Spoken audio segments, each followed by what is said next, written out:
ನಮಸ್ಕಾರ ಸ್ನೇಹಿತರೆ, ನಾನು ಇವತ್ತು ಒಂದು ಕವನ ವಾಚನ ಮಾಡೋಣ ಅಂತ ಬಂದಿದ್ದೀನಿ. GS ಶಿವರುದ್ರಪ್ಪನವರು ಬರೆದ ನನ್ನ ಹಣತೆ ಎನ್ನುವ ಈ ಕವಿತೆ ಕತ್ತಲು ಮತ್ತು ಬೆಳಕಿನ ಕುರಿತು ವಿವರಿಸುವ ಅಂಶಗಳು ನಿಜಕ್ಕೂ ಮನಮುಟ್ಟುವಂತಿದೆ. ಬಹುಶಃ ಕತ್ತಲು ಮತ್ತು ಬೆಳಕಿನ ಬಗ್ಗೆ ಇದಕ್ಕಿಂತ ಸುಂದರವಾದ ಸಾಲುಗಳು ಇನ್ನೊಂದಷ್ಟಿರಲಿಕ್ಕಿಲ್ಲ. ಸರಿ, ಬನ್ನಿ ಕವನ ವಾಚನ ಶುರು ಮಾಡೋಣ. ಹಣತೆ ಹಚ್ಚುತ್ತೇನೆ ನಾನು, ಈ ಕತ್ತಲನ್ನು ಗೆದ್ದು ನಿಲ್ಲುತ್ತೇನೆಂಬ ಜಿದ್ದಿನಿಂದಲ್ಲ.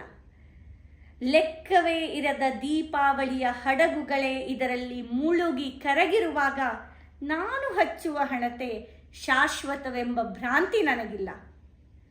ಹಣತೆ ಹಚ್ಚುತ್ತೇನೆ ನಾನು, ಈ ಕತ್ತಲಿನಿಂದ ಬೆಳಕಿನ ಕಡೆಗೆ ನಡೆದೇನೆಂಬ ಆಸೆಯಿಂದಲ್ಲ.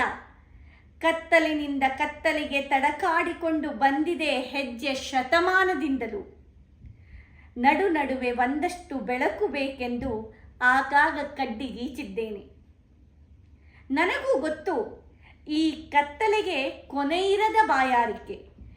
ಎಷ್ಟೊಂದು ಬೆಳಕನ್ನು ಇದು ಉಟ್ಟರೂ ತೊಟ್ಟರೂ ತಿಂದರೂ ಕುಡಿದರೂ ಇದಕ್ಕೆ ಇನ್ನೂ ಬೇಕು ಎನ್ನುವ ಬಯಕೆ.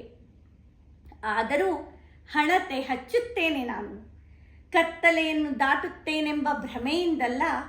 ಇರುವಷ್ಟು ಹೊತ್ತು ನಿನ್ನ ಮುಖ ನಾನು, ನನ್ನ ಮುಖ ನೀನು ನೋಡಬಹುದು ಎಂಬ ಒಂದೇ ಒಂದು ಆಸೆಯಿಂದ.